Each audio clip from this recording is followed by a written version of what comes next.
anyone here last year? Okay. Do you guys recognize me from remember the sonogram? Yeah. So this is the baby.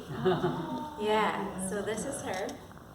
And so I wanted to make sure that if everyone was here from last year, but last year, if you guys missed it, they did a live sonogram in the gym, and the baby was like moving around, everyone could see her. It was really cool, but I didn't know what I was having, so, but that was really, really neat. So I think let's start with a prayer. In the name of the Father, Son, and the Holy Spirit, amen. Hail Mary, full of grace, the Lord is with thee. Blessed art thou amongst women, and blessed is the fruit of thy womb, Jesus. Holy Mary, Mother of God, pray for us sinners, now and at the hour of our death. Amen. Okay, so we're going to talk about the gift of having a big family. So these are all my kids. So I have 6. And Melissa she's going to be catching up soon, but she only has 2 right now. So, but one day she will be having 6, I assure you. So we just want to go over with you guys, like how the media and the world portrays having a big family. You guys probably hear everyone or think, oh man, how do you do it, right? If you think of people with big families, oh my goodness, you have so many kids. How do you afford it? Like, all that craziness, right? No one really approaches a large family and says, oh, what a blessing. Look at all those little, gifts from heaven. But that really is what it is.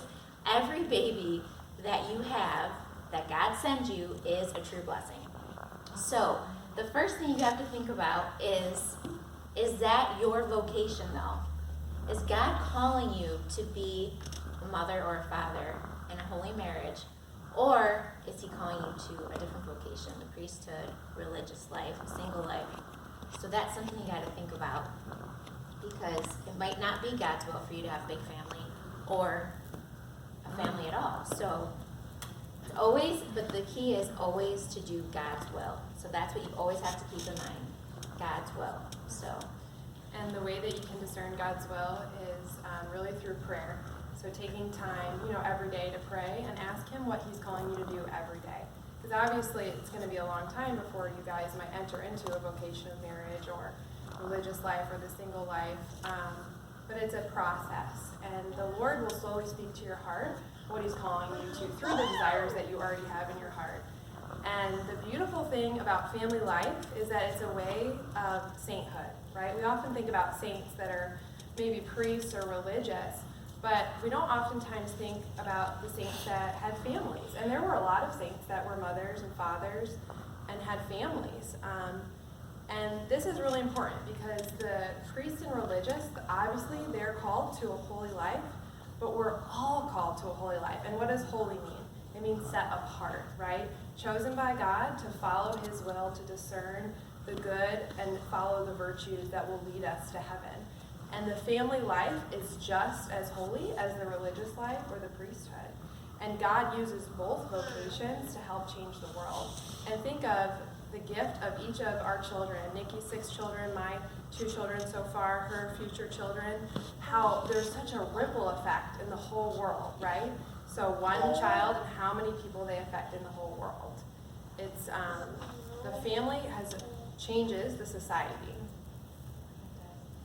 but again, when we talk about like the ways of the world and what the world says and calls us, the complete opposite direction, like as if like this is robbing you of, something, of a life in the world. It's basically a life in the world, and this is like the only treasure, like having the kids and being open to life and open to a family. These are treasures. They bring so much joy into our life and into our home, and again, just like Melissa said, praying for your future spouse or your vocation is super important. But also, if God does call you to whatever you were supposed to be in, especially like with married life, the key to a lot of, with having a big family, prayer is so, so, so important. So, with, like, as a family, we've been, especially recently, going to daily mass, and the kids have been really good with doing daily mass. And at nighttime, we do the rosary together. And the key to a really good, healthy, holy marriage, and that's if you are called to marriage, that is what you're called to, a holy marriage. And so living that is very important, to pray together. We do the rosary as a family at night. And so always having Blessed Mother to help is huge, because she'll help you with, when you have a big family. And I ask her all the time, please help me to be a good mom, help me to be a good wife. And because obviously there's only one of me, and there's a lot of kids that need help. And we also homeschool too. But my girls are really good helpers, and they love their siblings, so that's also a blessing. And I think, like, the world says, that, like, if you have kids and you can't do this career or travel or do whatever. And I think that we're emphasizing the wrong things, because although it's important to have a career, use your gifts and talents in that way, or to travel and see the world that God made, the real beauty is in God's creation. So if someone, had a child before they thought they were able to fulfill all their dreams of traveling Europe and being this, high up person in a big business or whatever, and they have a child, it's not preventing them from fulfilling their dreams. You can still fulfill your dreams. The child is so much more valuable than those desires, because those desires are for good in a sense, but when you have a child, that's a person made in the image and likeness of God. And nothing is really going to fulfill you except first God's love, and that's the love that's going to help flow into your family and love your children. But God gives you the gift of a child to also show you his love for you, because the children love you as well. And the face of the child looking at you, especially, you can just look at a baby, it's to remind you of Jesus. And through having children, you have this amazing opportunity to love in a way that you've never loved before. Because for the first time in your life, when you have a child, you have to absolutely think of that child and help them. And you can't be putting yourself really before the child. You have to take care of yourself, but you are absolutely engaged in taking care of this child. So the Lord gives us the gift of children in order to make us so much better people, because we really find ourselves in giving ourselves in love. And it's a real gift. And so it's so much more fulfilling to love a person than to travel the world or to be great in a career. And children give you the ultimate adventure. It's way better. And I have traveled the world, and I did have my dream job, and I left my job to stay home with my kids, and I traveled all over Europe. And I can tell you that until I got married and had children, nothing was more fulfilling than that. The love that I've experienced in my family, because that's the love of God, and it's loving a person. The world cannot fulfill you the way that your family can through God and his love in your family. And another thing too, like I said in the beginning about like finances, so again, the world is like, okay, how are you gonna make the most money, right? And I'm sure you guys, that's what are you gonna do when you grow up? How are you gonna make the most money, okay? And honestly, like Melissa said, she left her job. I stopped working, but that was, God took us to that, to that place. But I promise you, if you give God your yes, and you say, God, I'm gonna, live this holy vocation of marriage, and He will never ever leave you. He'll never abandon you. Finances, money's nothing to God. If you are doing God's will, we've only lived here for about 1.5 years. We actually lived in Buffalo before this. And my husband's definitely more, he's a provider, and he has a little more to worry about, obviously, with the finances. But for me, when we moved here, it was like all these blessings that God showed us, and I feel like every time there's like another blessing that we see, it's like because God is saying, because you are being obedient and you're listening to us, or you're listening to me and you're following my will, then I'll reward you. And so, again, money is nothing to God. If you need anything for, if you're doing your part and you're really striving to live a holy marriage, God will always be there to take care of you. Yeah, and I think, I don't know if it was, there's Fulton Sheen, he was pretty well known recently, he might be TNI State one day, he said, with every baby comes a breadbasket, and that's really true. Like, I know my husband, his grandma, every time she had another baby, his grandpa got a raise, and so the Lord really does provide, and like you said, money is nothing to God. And so we should, always be open to life and praying and asking the Lord, if, this is time to have another child. Because I think it's really common, like I have a boy and a girl, and then there's this really common attitude among people our age. They'll say, you're done, right? Because you got your one boy and girl. And that's really sad, because what they're saying is, well, you have one of each. Why would you have more? And that's a really strange thing that people say, because why wouldn't you want more? To think that that would be your last child because you have one of each is really heartbreaking in a sense, because you watch that last child grow up and you're like, this is the last time we'll ever have a little baby or a toddler. And so what the Lord really asks us to do in our heart is to be open, really throughout our entire marriage, to asking Him, is this time, to have another child? And the church teaches that you have to take a lot of things into account when discerning that, and it's really between you and your husband and God. Not all people are going to be called to have a lot of children, but we're all called to be open to God's will.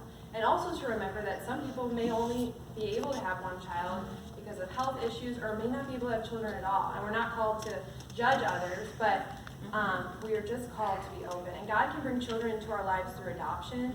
He can bring them into our lives by having godchildren. And also to remember that if someone only has one child, not to be judgmental of them, because we don't know what's going on in their life, or if they don't have any children. Some people are very sensitive. They're having issues having children. We have to remember that Mary only had one child, and that was Jesus, right? So we're all called to just do what the Lord is asking of us, but to be open, because having many children was really the norm for a very long time, and it's a gift, because each child is a soul that's going to just totally impact the world. So having, as many as the Lord is calling you to is the best way to, fulfill the vocation of marriage, that openness to life, because you're called to, in marriage, you're called to procreation and education. So to be open to life, to having children, and then to educate those children, right, in the faith and virtues and being, living a good life. Yeah, and again, I can't stress enough too, like that when we die, we take, we don't take anything here with us, but you do take the treasures of your babies. Yeah. So. And Jesus entrusts those souls to you to help them get to heaven, right? Ultimately, they have free will, but you're supposed to help your spouse get to heaven and these children. So that's like a huge task and a great gift. Absolutely. Guys, do you wanna tell them what you think about being in a big family? Do you want to go first? Don't be shy. Landon, do you like being in a big family or no? Yes, Why? because I used to think, Stand up, honey, and look at the kids. I used to think, well, what would it be like without any of my brothers and sisters? And then I would think, well, I would have no one to play with. I would be bored all day. Maddie, you can stand up. This is Madison, she's 10. Maddie, do you like being the second oldest? Do you like having siblings? Yes, You like coming from a big family? yes. Do you have anything else you want to say? I just love to play with my siblings all the time, and I just think they're such a blessing from God, and they really bring joy into my life. Huh?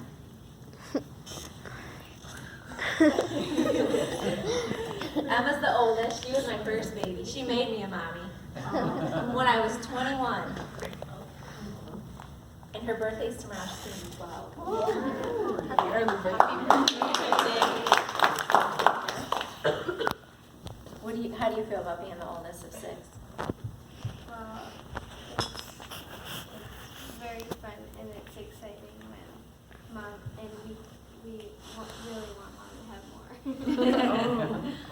Yeah, and you know what? That really warms my heart, because again, I've heard so many people say, "Oh, my kids say they don't want to, they don't want to learn siblings. They want any more brothers and sisters. And I think that is, you don't want any more? She's like, Oh, you want to stay the baby? But that warms my heart so much when the kids say that to me, that they want more siblings. And as soon as I had her, they were like, my belly was still big for a while, and they were like rubbing my belly. I'm like, guys, there's nothing in here. And like Landon would be like, Mom, I keep rubbing my belly. I can't wait till there's another baby in there. And I'm like, it's really precious. That, you know, it's kind of making me a little self-conscious right now, but it was so precious that that they, you know, right away they're like, Mom, we can't wait for the next baby. So.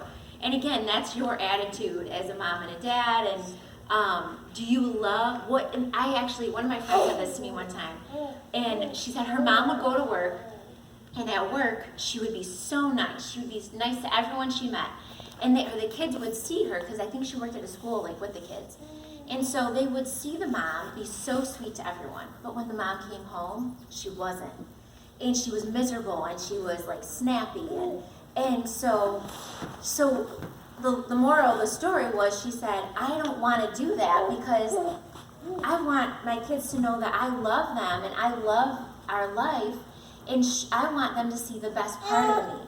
And another cute thing too, and you guys have the ability to, if there was something that you guys grew up with that, you know, maybe it wasn't anything like that. Maybe, you know, my childhood actually wasn't the best.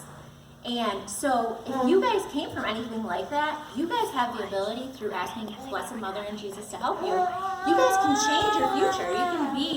You guys can be an amazing mom, an amazing dad, and you guys can totally, you know, like I said, anything that hurt you can change. But another thing that I love that the kids say is, like, when my husband gets home, they're like, Mom, you're always so happy when Dad's home. And now that's for a bunch of reasons, like, no, but like I love how he's such a good dad, and like he's so helpful. And so for the dads, you guys gotta be like, you know, you gotta be real men who change diapers and help your wife so she doesn't lose her marbles. And hey, I'll throw a load of washing for you if you need me to. And that's the key too, is like Melissa was saying. The world says, focus on yourself, right? You guys probably hear all the time, oh, it's all about me, and like, you know, do you? That's always the big thing, right? That is so far from the truth. If you guys focus on, even right now in your life, where you are, focus on your family members. How can you guys help your family? And you know, look outside of yourself. That's where you find the most joy. And the more kids I have, God is like, he strips you of, you know, thinking about yourself and worrying, you know, your first priority is, for me, worrying about my husband and then my children. And I've never been so happy, ever, you know, ever. And again, like, and my husband, we love each other because we love the most, and because we love Jesus first. And because Jesus' message to us is, die to yourself. Die to yourself, love your husband and take care of your husband and your children, and that's where you will find the truest joy. I promise you that. I'm living it right now, so. And if we look at Jesus on the cross, he gave everything, right? He was totally stripped of everything, and that's love. And children, they have this way, like Nikki's saying, of totally stripping us of our selfishness. And I didn't really know how selfish I was when I had a child. And I was like, wow, it was a total sanctification. I don't know if you've heard the expression, die to yourself, right? Like put away your selfishness and take care of someone else. And when I had a child, I just realized that I had to really die to myself. I had to stop thinking about what I wanted and help someone else. And like Nikki said, nothing is more fulfilling than that. Because that is how you really live sacrificial love. And that is what Jesus did on the cross, right? He sacrificed himself. He gave everything. Another thing that I really love about seeing Nikki's family is, like, I'm, like, you know, I have 2 kids, and I'm open to whatever the Lord's asking of me, you know, however many kids he wants, if that's 6 or more, or whatever he wants. But I remember thinking, like, wow, my 2 kids need a lot of attention. Like, how would I do that? And a lot of people will say, when they see a big family, like, how do they give them enough attention? This baby right here, the 6th baby, she gets more attention than any of them because she has all these siblings that just love her. I come over to Nikki's house, the girls are making lunch. I'm like, wow, this is amazing. I'm like, I gotta train my 2-year-old to make me lunch. And the little baby, like, you know, the boys are playing with her so sweetly, and I just thought, this baby gets so much attention, you know, like, there's a lot of ideas and, you know, things that people say about big families, and when you really look at it, big families are a huge blessing.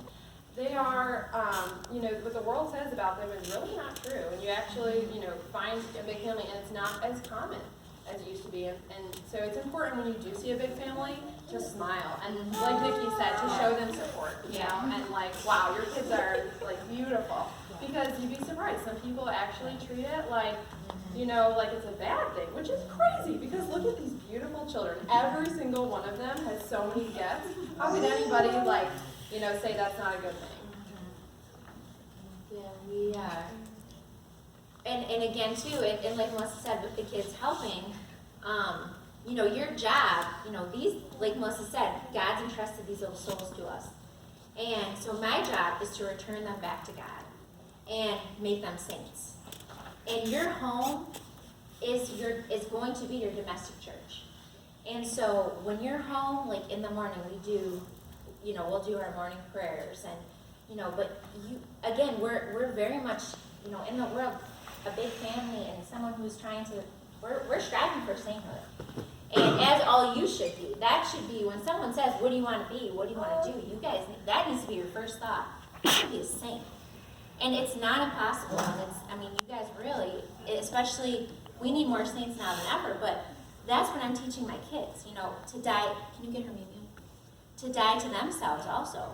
And, you know, and also too, with having a big family, it also gives them the virtue of patience and being generous, and they're learning to die to themselves too. And I'll tell you what, that is a quality that no matter what, for your entire life, that's a good quality to have, to not be selfish and to think of others. So by having a bunch of kids, you are not doing them an injustice at all, because they are learning to love, you know, each other, and like I said, help out around the house, and they do. They're great helpers. They do laundry for me. Landon does the dishes. He's 6 years old. He loves it. I mean, look at him. He loves doing the dishes. They really just, you know, and he's quick at it. Loves that dishwasher like that. The boys will help. I mean, they have their little jobs too, and you know, so don't let the world tell you, oh man, you must be crazy, you know, all this, that you could never afford all that or this or that, and it's just so much work. It's not worth it, but it's so far from the truth. And virtues, like Nikki said, like patience, those things, virtues are really the key to living like the life that is ideal, right? So to being a saint, really. So we think of the virtues, that's like patience, kindness, gentleness, generosity, self-control.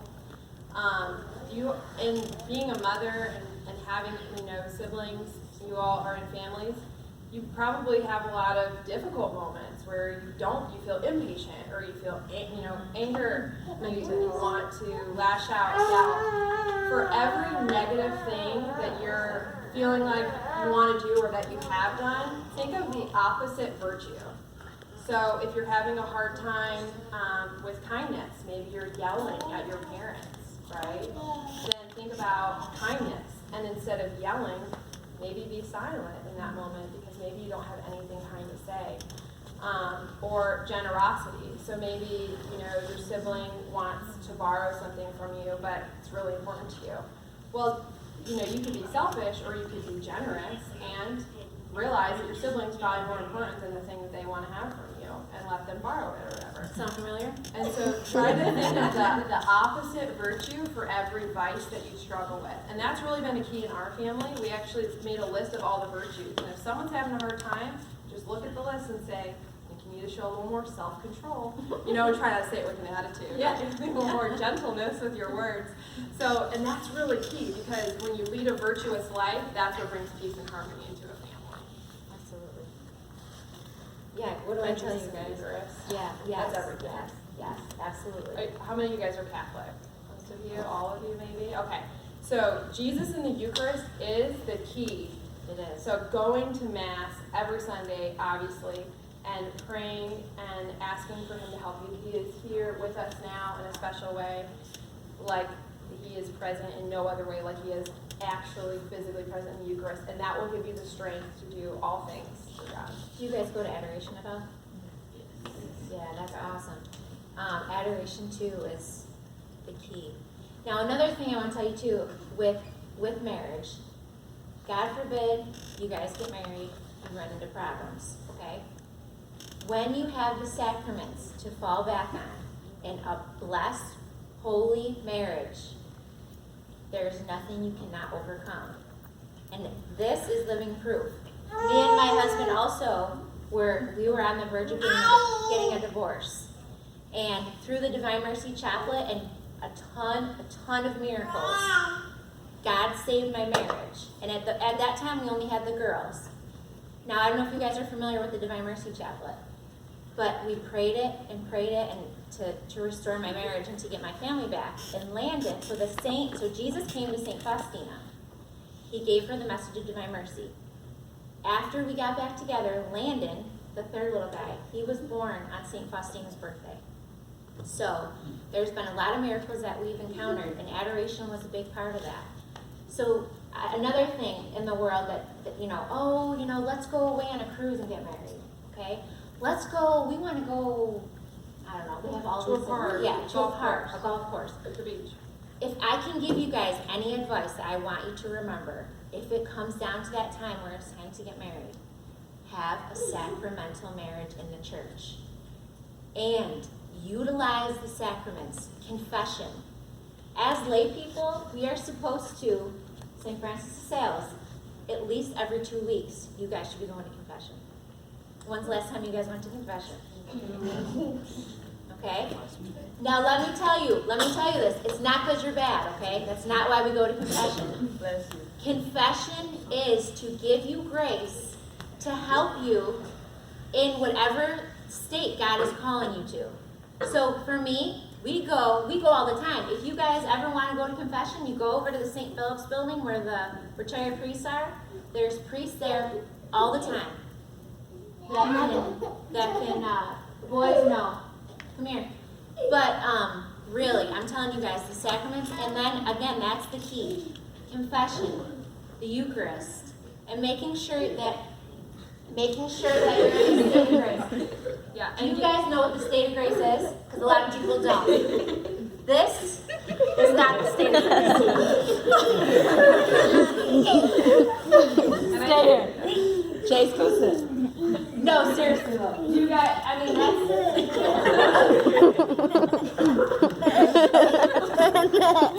Stay here. Guys, seriously. Boys, Jesus is in the Eucharist. You go sit down.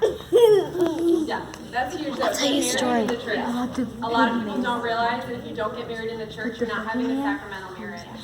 If you're not having a sacramental marriage, you might be legally married, but you are totally losing out on a massive, huge amount of grace, like oceans of grace that God can give you in your marriage, okay?